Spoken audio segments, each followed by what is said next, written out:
Okay. Well, Lesley, as I sit here looking at the real Lesley Ann Warren, it's quite a shock and quite different from your image in Victor Victoria.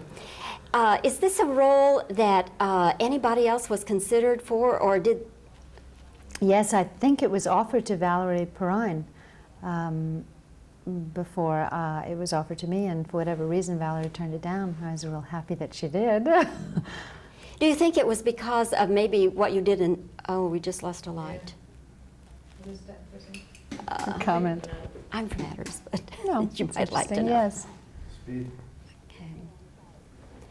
Well, Lesley Ann, as I sit here looking at you now, the real Lesley Ann Warren, quite different from the role you're playing in Victor Victoria. Yeah. Was this a role that anybody else was considered for? Yes, Valerie Perrine was offered the role initially, and for whatever reason she turned it down. I was really thrilled that she turned it down. Do you think it was that they thought of you because of what you did in The Stripper, or some? Not initially. Blake had seen a lot of my prior work and had been a fan, which is what he told me. I know that towards the end, we ran Portrait of a Stripper for him, and I think that probably clinched it. But I also took a meeting with him, and he seemed, because I asked him later when we were filming, you know, I said, why did you consider me for this role? It's nothing like anything I've ever done before. And he said that I came into the office with a twinkle in my eye, you know, and some kind of sense of play that he responded to and felt would be incorporated into Norma, you know, the way he perceived her. So I guess it was a combination of all of those elements. Did you know Julie before? No. I couldn't help but think that the two of you must be, in a way, soul sisters, because you have lived with Cinderella and she has lived with Mary Poppins. Did the two of you ever kind of... Did you know that she also did the Cinderella I did? She did the 1956 black and white version of the very same show that I did. I mean, isn't that amazing? It really is. Yeah. Did the two of you ever commiserate about, you know, getting stuck in an image and having difficulty breaking away from it? A little bit. We ended up having much more to talk about in terms of child rearing, and, you know, much more in terms of who we are today. But we did sort of, you know, laugh about the fact that we both had such similar beginnings, you know, and then have traveled such great distances in terms of the kinds of roles that we're taking. Yes, because you both started very young as children, actually, didn't you? Yeah, I was a teenager. I'm not really sure when Julie started, but I know she was very young. And we started in that very typical ingenue kind of role, and have, you know, graduated to very different roles, which is an understatement. Did you have anybody in mind as you were getting together this characterization? Jean Harlow. I imagined that Norma would have been a Jean Harlow fan and probably grew up wanting to be her. And so she probably bleached her hair when she was 14 and copied her makeup. And I literally took a still from the library, the film library, and copied Jean Harlow's makeup, you know. And I ran Dinner at 8 and some of the Harlow films, you know, a bunch of times. And I imagined that Norma probably would have done the same. But the voice is not a Harlow voice. No, the voice is my own concoction. It's I had made a fictionalized history of Norma's past, and imagined that she came from a poor family, living probably in the Lower East Side of New York, and would have had maybe 9 brothers and sisters, so that she would have been used to screaming to get attention, you know, and that she would have talked with this very heavy New York accent. And I went to a coach, and I worked on this accent and incorporated it into her character. The scene where you have the soap, where he washes your mouth out with soap, was it really soap? No, God, I would have died. It was some kind of foaming toothpaste, and it wasn't bad tasting, actually. It was pretty strange, though, because you know how in films you do many, many takes, you know, and I would have this stuff. What you'd have to do is put it in your mouth, and it would sort of foam up after a few seconds, and, you know, it would just start like a washing machine gone crazy. It would just start dripping down your face. It It was an amazing experience doing that. And how many days of that? Actually, it was only one day of doing that particular scene. You know, one full day of foaming at the mouth.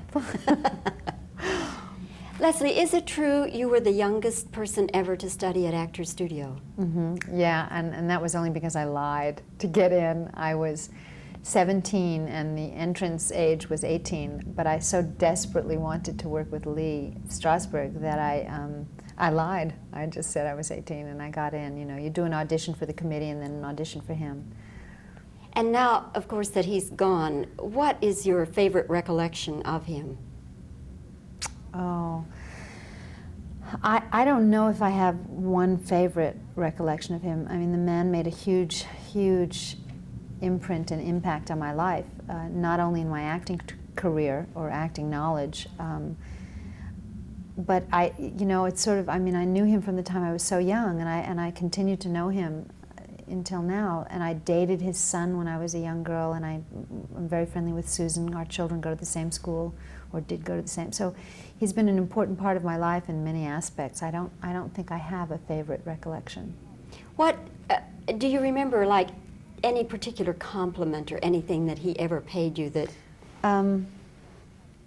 He came to see the opening of Drat the Cat, a musical I did, you know, and was effusive in his compliments in terms of my quality on stage. But mostly I remember him yelling at me. He yelled a lot, you know. I mean, it was his, I mean, I'm kidding, but it was his criticisms that made the most impact, you know, for me, because it's from his criticism that I grew as an actress, you know. One of the things, I mean, I remember him saying to me was that I needn't cry so much in all of the scenes I did, that I needn't, you know, that if I continued to work so intensely, I might use myself up in a way, you know, which was an interesting comment for me. Could you cry on cue? Yeah. Can you still? Yeah, but it's very difficult for me. It's not something that I do easily at all, and that's what he meant. He meant I needed to strengthen other areas of my understanding about acting so that I wouldn't wrench myself so in order to get a desired result, you know. So I set myself to learning about that, you know, and I feel like I have somewhat. Well, Lesley, I would say that you've learned along the way some pretty good things.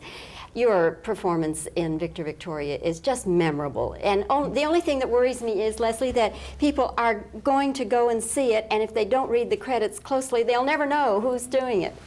Yeah, it's true. You know, I mean, you're kidding, but I worked on this film for 3.5 months. I went to a screening of another movie, and the first assistant director, who worked with me for 3.5 months, sat right next to me and did not know it was me. So the problem is real. Well, we'll tell everybody it's Lesley Ann Warren. Really? Okay. I'll wear a sign. Thanks, Lesley. You're nice welcome. talking with you. Nice talking with you, too. Good interview, Lesley. Oh, wonderful good. Oh, interview. great. Yeah. Okay, now I will just cheat around here. Is this a good fix here? Right there. And the background now is different? Yeah. Yeah, okay. Excuse me for being so fussy, but they really give me a bad time. Okay, reactions first.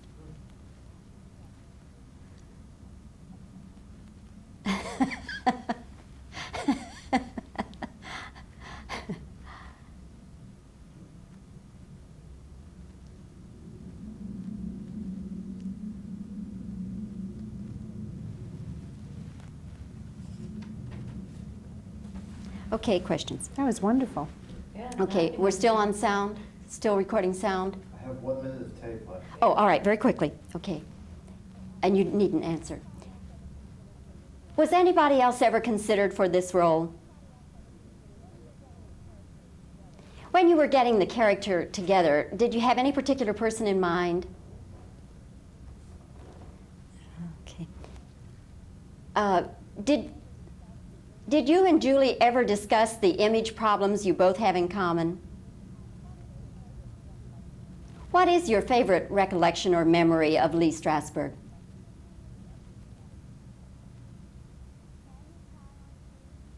Can you cry on cue?